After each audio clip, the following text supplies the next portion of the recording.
দাবিরা আদায় করার জন্য এসেছি। সরকারকে কোনো বেকায়দার ক্ষেত্রে আমরা আসিনি।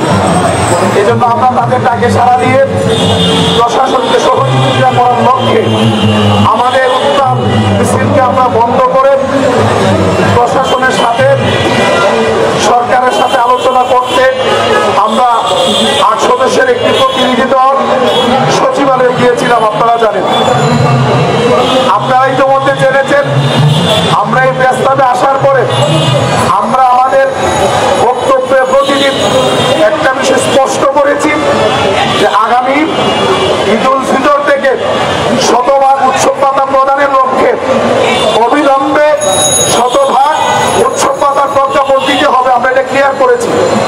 আমরা এটাও বলেছি সরকারের পক্ষ থেকে স্পষ্ট ঘোষণা দেওয়ার জন্য তাদের একটা প্রস্তুতি দরকার।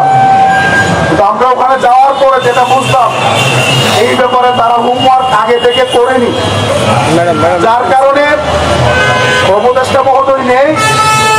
কেউ কেউ আছে যেহেতু আগের থেকে হোমওয়ার্ক নেই, আর হোমওয়ার্ক ছাড়া স্পষ্ট ঘোষণা দেওয়ার মতো সুযোগ নেই। এই জন্য তারা আজকে আমাদের সাথে আনুষ্ঠানিক বৈঠকটি করেনি। এই জন্য আমরা মুক্ত প্রতিক্রিয়া তাদের প্রতি জানিয়েছি।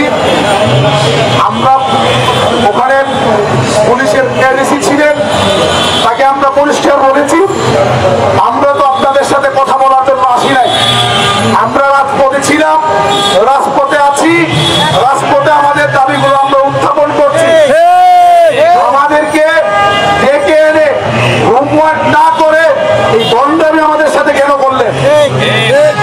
আমরা তাদেরকে বলেছি এটি লম্বে শতভাগ উৎসব পাতার প্রজ্ঞাপন জারি করতে হবে।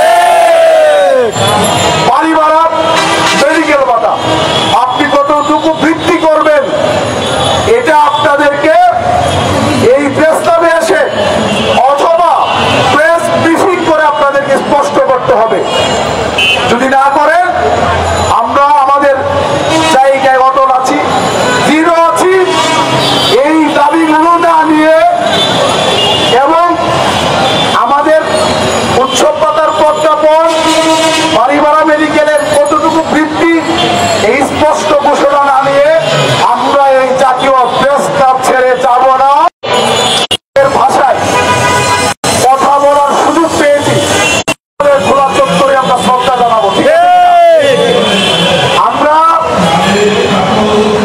আগামী 2 দিন সরকারের মধ্যে ব্যবস্থা না নেই, আগামী 2 দিন আমরা এখানে প্রতীকী অনশন পালন করবো ইনশাআল্লাহ। এরপরেও যদি সরকারের টনক না নড়ে